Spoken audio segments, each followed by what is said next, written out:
दिल्ली में इन दिनों एक ऐसा सरकारी अभियान चल रहा है जिसकी चर्चा हर गली, हर मोहल्ले और हर घर में हो रही है। नाम है SIR यानी स्पेशल इंटेंसिव रिवीजन। कहीं लोग आराम से फॉर्म भर रहे हैं तो कहीं लोग परेशान हैं कि आखिर करना क्या है।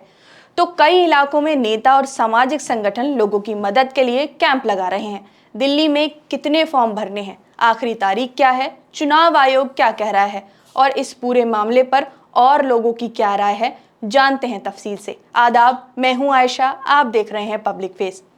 सबसे पहले समझिए कि SIR है क्या।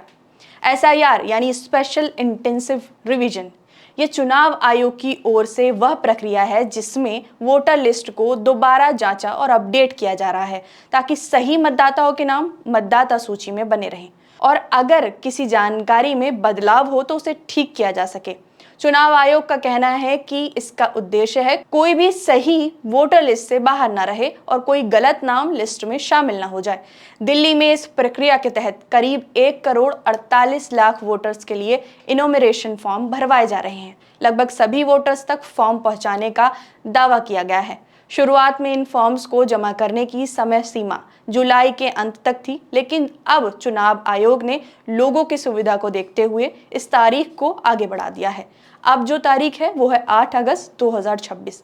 इसके साथ ही BLO भी 8 अगस्त तक घर घर जाकर फॉर्म लेने का काम करेंगी।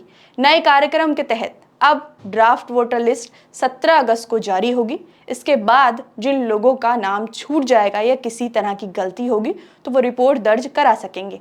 आखिरी वोटर सूची 19 अक्टूबर को जारी की जाएगी। इस पूरे मुद्दे पर सबसे ज्यादा चर्चा मुस्लिम बहुल इलाके में हो रही है। ओखला, सीलमपुर, मुस्तफाबाद, बल्ली मरान और दूसरे मुस्लिम बहुल इलाके में कई सामाजिक संगठन और स्थानीय नेता लोगों से अपील कर रहे हैं कि ये समय रहते अपना फॉर्म जरूर भरें। आम आदमी पार्टी के विधायक अमानतुल्लाह खान ने बुधवार को एक वीडियो जारी किया और उसमें उन्होंने बताया कि उनके विधानसभा क्षेत्र ओखला में लगभग 3 लाख से ज्यादा फॉर्म अभी भी जमा होने बाकी हैं और लगभग 35,000 फॉर्म ही जमा हुए हैं। उनका आरोप है कि कई जगह BLO घर घर तक नहीं पहुंच रहे और लोगों को फॉर्म भरने में दिक्कत आ रही है। इसी वजह से उन्होंने शाहीन बाग और अबुल फजल इलाके में अपने ऑफिस पर हेल्प डेस्क शुरू किया है, जहां वॉलंटियर लोगों के फॉर्म भरवा रहे हैं। अमानतुल्लाह खान का एक और बड़ा दावा है। उनका कहना है कि 2002 की वोटर लिस्ट में कई नामों की स्पेलिंग अंग्रेजी में अलग दर्ज हुई थी, जबकि आज लोगों के डॉक्यूमेंट्स में अलग स्पेलिंग है। अगर नाम और जानकारी सही नहीं हुई तो कई लोगों के रिकॉर्ड्स में मिसमैच आ सकता है। उन्होंने इसे 3 हिस्सों में समझाया। ग्रीन जोन यानी सब कुछ सही, येलो या ऑरेंज जोन यानी जानकारी में अंतर जिसकी जांच BLO करेगा, और रेड जोन जहां वोट कटने का खतरा हो सकता है। कई प्रोफेसर्स, चुनाव के जानकार और समाज से जुड़े लोग कह रहे हैं कि वोटर लिस्ट में गलत नाम नहीं होने चाहिए और सही लोगों के नाम शामिल होने चाहिए, लेकिन ये काम पूरी ईमानदारी के साथ होना चाहिए ताकि लोगों को साफ पता चले कि किसका नाम क्यों जोड़ा गया और क्यों हटाया गया। उनका कहना है कि अगर लोगों को नियम साफ तरीके से नहीं बताया जाएगा तो BLO की ट्रेनिंग मजबूत नहीं होगी और शिकायतों का समय पर समाधान नहीं होगा, तो भ्रम और अविश्वास बढ़ सकता है। इसी बहस के बीच JNU की प्रोफेसर निर्जा गोपाल जयाल ने नागरिकता कानून CAA और SIR को लेकर अपनी राय रखी है।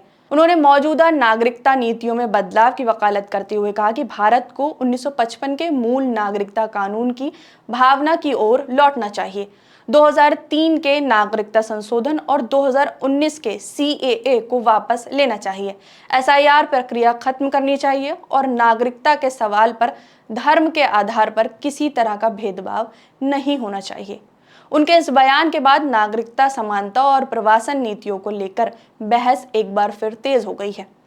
वहीं कुछ विपक्षी दलों का आरोप है कि इस प्रक्रिया का असर गरीब और हाशिए पर रहने वाले इलाकों पर ज्यादा पड़ सकता है। दूसरी तरफ चुनाव आयोग लगातार कह रहा है कि किसी भी योग्य मतदाता का नाम बिना निर्धारित प्रक्रिया के नहीं हटाया जाएगा और सभी को पर्याप्त अवसर दिए जाएंगे। एक और बड़ा भ्रम दस्तावेजों को लेकर भी फैला हुआ है।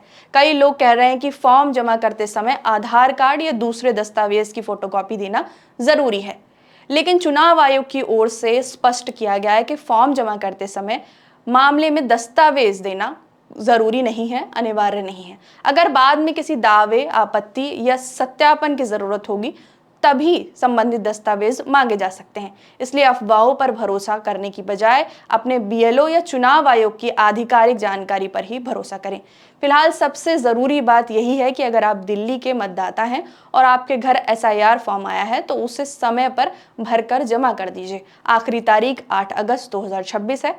ओखला समेत कई इलाकों में इस प्रक्रिया को लेकर राजनीतिक बयानबाजी तेज है, लेकिन अंतिम निर्णय और वोटर सूची तैयार करने की जिम्मेदारी चुनाव आयोग की है। अगर आपके घर अभी तक फॉर्म नहीं पहुंचा है या आपको किसी तरह की परेशानी हो रही है तो अपने बीएलओ से संपर्क करें या चुनाव आयोग की पोर्टल पर जा सकते हैं। फिलहाल इस रिपोर्ट में इतना ही। देखते रहिए पब्लिक फेस।